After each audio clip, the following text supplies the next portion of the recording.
Hey everyone, welcome to today's video. Now, this is a continuation of my State of the Game coverage from State of the Game 140 something, January 15, 2020. Now, this video is dedicated to discussing some of the changes that I perceive may be coming for PvP, just because something here in the State of the Game news, which is something that Ubisoft had a writer put together for their kind of caption or snapshot of State of the Game, as actually mentioning. Now, if you look at the problems that are trying to be solved by this so-called Gear 2.0, one of the things that is stated here is that players are getting too much of everything. The current gear system allows for too many builds with consistently high stats rather than builds with interesting trade-offs. So these so-called consistent high stats not only is just something that is on paper, but it makes it allows for players to be almost indestructible.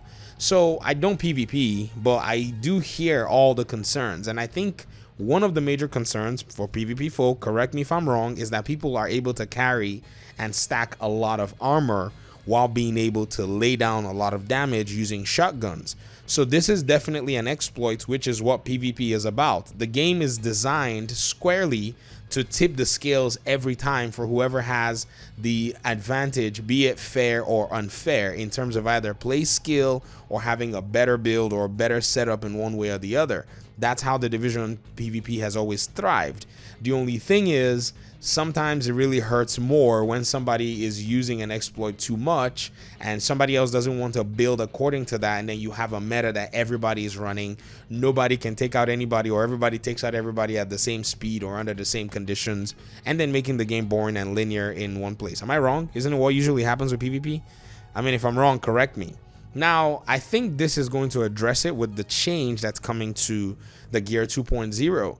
Balance is one thing the Division will probably never achieve, but at least they want to have players playing, in more specific and more defined roles. In fact, the way they actually mention it in the solutions is they want to implement build defining talents that would amplify your gear stats, and they're going to change brand bonuses in order for all this to synergize. Now, no one in PvE that I know asked for this change, except maybe NPCs made a video or did a podcast, and the Black Tusk and the Outcasts and the Hyenas all came together and said, oh my gosh, it is so difficult for us to be able to do anything because these guys are laying down that merciless fire on us, and then at the same time they're rolling some seeker mines and we don't even know. It blindsides us, but I know there's no such podcast, so usually these concerns come from PvP.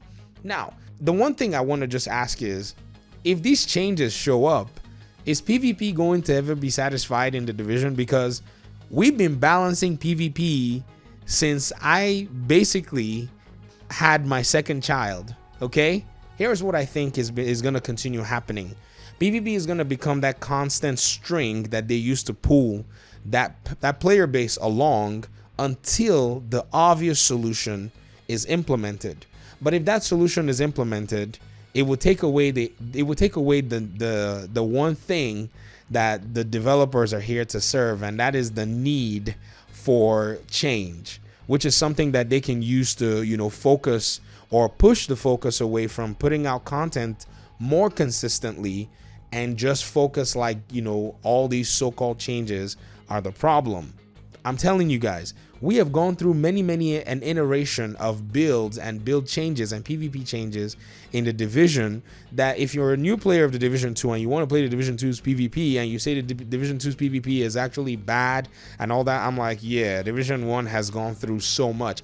Even in patch 1.8, when they put out the classified gear sets, there was a problem of Nomad players not dying, and the problem of Predator's Mark players being able to take out players by just shooting them and running away. There's always and will always be problems in PvP, and it's kind of like politics. If there is no problem, you wouldn't need any politician to solve the problem, and if there are no problems in PvP, you're not going to need your developers to solve any balancing issues.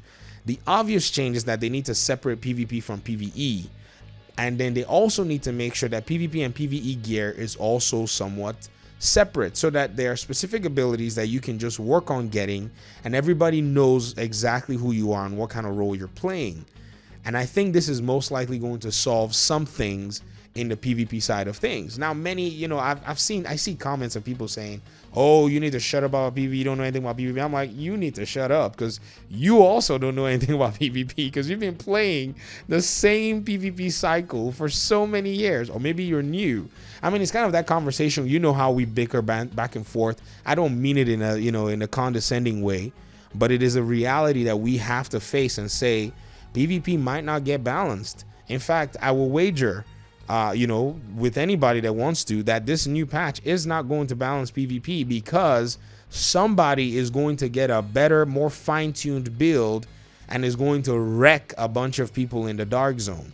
In fact, what I think is even going to make things more complicated is the nature of PvE is going to get better, that no one who usually tries to dabble into the dark zone, like in a casual sense, will even bother.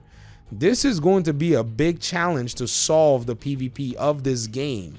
And yes, the changes are coming, and I think the PvP community needs to most likely sit down and say, what is it exactly that can make PvP replayable, attractive, rewarding, and how can we achieve a fair game?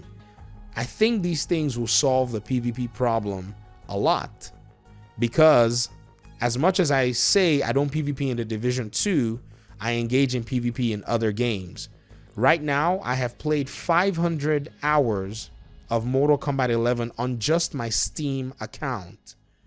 And I have pretty much similar progress on my PlayStation 4 account. So I have played a game that released 1 month after the Division almost twice as much. And I have a channel that covers both of them. I did have a summer holiday, guys. Don't think, where did you get all that time? There was a summer holiday for me from June all the way through August.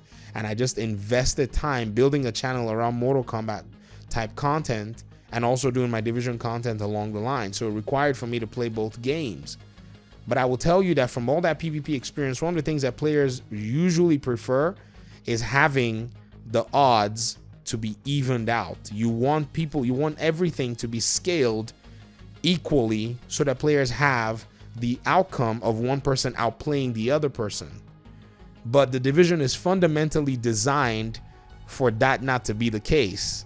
So PvP balance is not designed to exist in the Division as a fundamental ideology. But what we have is something close to achieving, roles in PvP. I think that is the best way to say it. We need more defined roles in PvP. Maybe that will make more sense, so that the guy that can heal at an alarming rate is not able to just lay down a bunch of gunfire, and the guy that has a bunch of armor is not able to just one-tap somebody who is unsuspecting, because you're still going to have these things. So yes, a lot of people saw how armor can be a very huge thing in this so-called, build defining talents that they showed. But I think the way they're going to balance it is going to be closer to Division 1, where yes, you may be a reclaimer, or somebody who has a lot of skill power, but you can't just run around the dark zone thinking that you're all that. You're going to get melted by somebody who's a glass cannon. And then don't think just because you're a glass cannon, you can take out somebody, real fast. If somebody gets to drop on you because you have no health, you need to go down. So I think what happens, we just took a cycle from we just took the sticky bomb meta and just brought it to the Division 2. I think that's what happened, kind of, where somebody could be tanky and have a whole bunch of skill and run around the DZ with the whole dark zone and light one sticky bomb and melt like 6 people. If you understand what I mean. When people were running, when Marco Style was running 700,000 toughness. Did many of you, oh my, I wish many Division 2 players played the Division 1. You will see how PvP was so broken in that game. And now I think we're back in the same place. So it makes a lot of sense why the developers are making these changes. And I think achieving roles will have to be something that we as a community, PvP players anyways, will have to reconcile with and be satisfied with. Because balance is a myth when it comes to the PvP game in the Division, straight up. And sure, you may disagree with me, but I do want for PvP to achieve, something of a playable state. And so that's why I'm making this video, because if PvP achieves a playable state, it means PvE is going to thrive, because PvP players are going to be farming their gear alongside us that are PvE players in missions, in raids, in other kinds of content. And eventually this is going to be definitely something that works out for the community at large. So that's pretty much my video for today. Thank you very much for your time and audience. I appreciate you guys for listening to the video, and I'll see you in the next one. Peace.